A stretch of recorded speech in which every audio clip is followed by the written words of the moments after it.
것은 5시 정각입니다. 이와 함께 거의 동시에 궁궐의 뒷문인 춘생문과 추성문으로부터 일본군이 공격을 해 들어가는데, 이들은 건천궁에 도착해서 왕비를 수색하면서 급기야 일을 저지르고 사태를 마무리하는데, 총성이 울린 시각으로부터 이 마무리되는 시간까지 불과 45분 정도였습니다. 궁궐문을 뚫고 들어온 일본 군대가 찾은 곳은 건천궁. 고종과 명성황후의 거처가 있는 곳이다. 지금 여기가 빈터로 이렇게 남아 있습니다만 이 자리가 바로 건천궁입니다. 이 부분이 이제 고종께서 거처하시던 장안당이 되고요. 바로 이쪽이 명성황후께서 이제 거처하시던 곳인데, 바로 오코르 자리가 바로 이 자리가 되겠습니다. 건천궁은 경복궁에서도 가장 북쪽에 위치해 있었다. 일본으로부터 위협을 느낀 고종과 명성황후는 궁궐의 가장 깊숙한 건천궁에서 생활했다.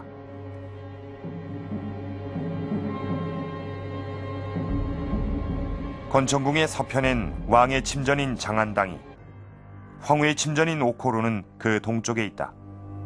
명성황후가 시해된 장소가 바로 이 오코루다.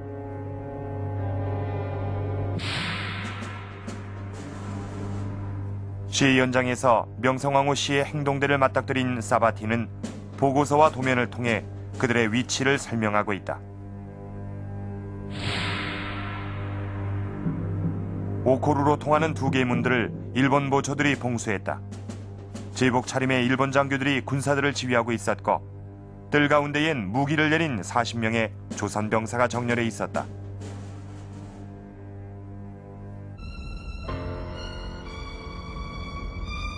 일본 낭인들에 의해 처참하게 시해당한 명성황후.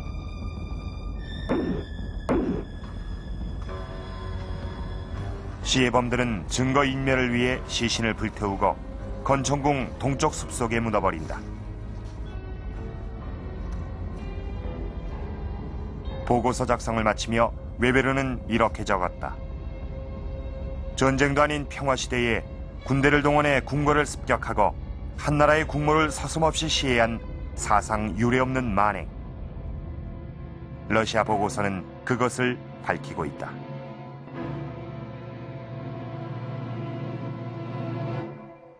시해 사건 현장 목격자인 사바틴이 그린 도면과 증언에 따라서 복원한 시해 사건 현장입니다.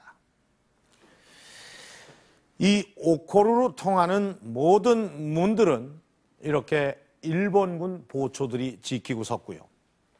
또 이 오코루의 안팎은 일본군 장교, 또 양복과 기모노를 입은 그 일본 무리들이 명성황후를 찾아서 살기등등하게 휘젓고 다녔습니다.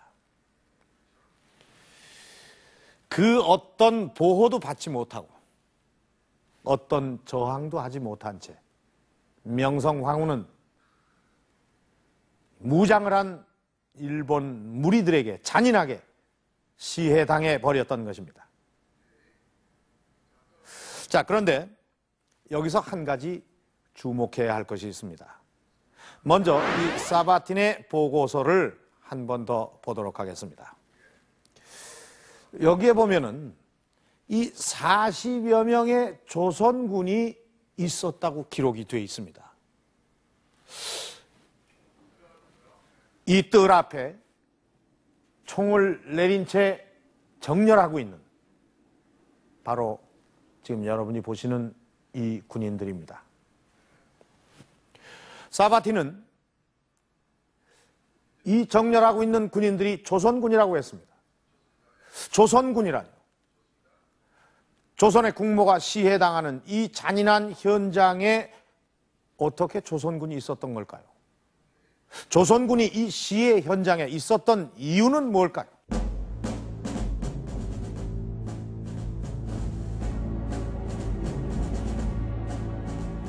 러시아 보고서에는 명성황후 시해 사건 현장에 있었던 조선 병사의 정체를 밝혀놓고 있다.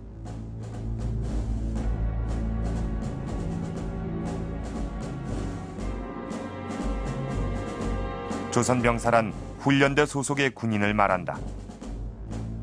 훈련대는 1895년 일본의 건의에 의해 만들어진 조선군대다. 이 부대는 일본이 조선의 군사력을 길러준다는 명목으로 만든 부대였다.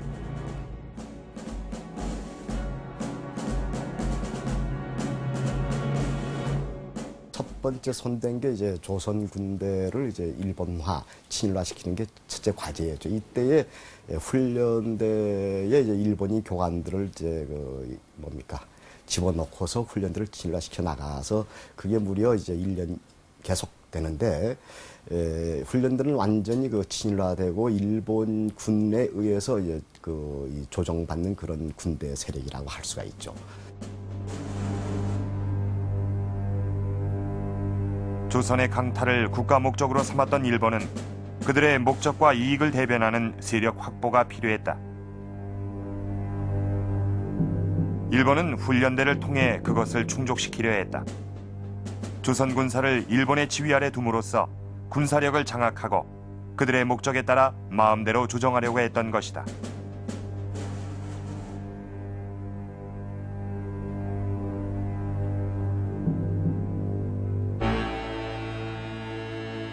고종과 명성 황후는 이러한 일본의 의도를 간파하고 훈련대를 해산시키고자 했다. 시해 사건 하루 전, 마침내 훈련대 해산 명령이 떨어진다. 그렇다면 여기에 불만을 품은 훈련대가 명성황후를 시해할 목적으로 현장으로 간 것일까?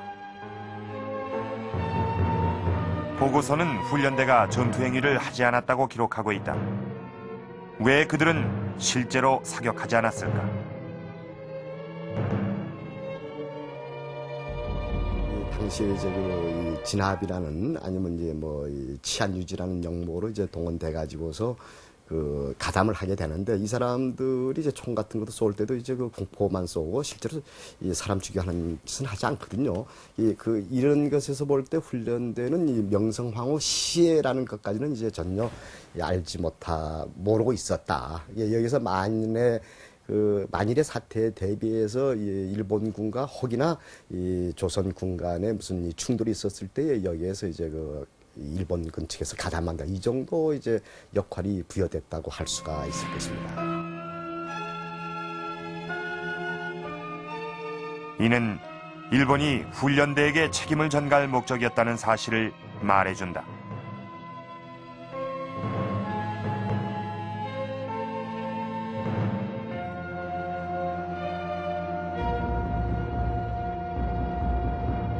명성황후 시해 현장에 훈련대가 동원됐던 이유가 바로 그것이다.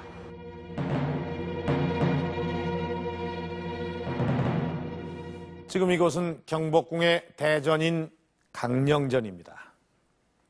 궁궐 습격의 신호탄인 총성이 새벽 5시경에 광화문에서 울리고, 이 경복궁은 삽시간에 일본군들에 의해서 점령되고 맙니다.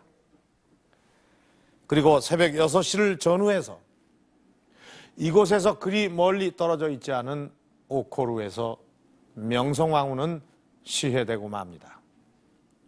그런데 바로 그 시각에 이곳 강령전에 의외의 인물이 나타납니다. 바로 대원군입니다. 대원군은 여러분도 잘 알다시피 명성황후와는 정치적인 라이벌 관계에 있었습니다. 자, 그런 대원군이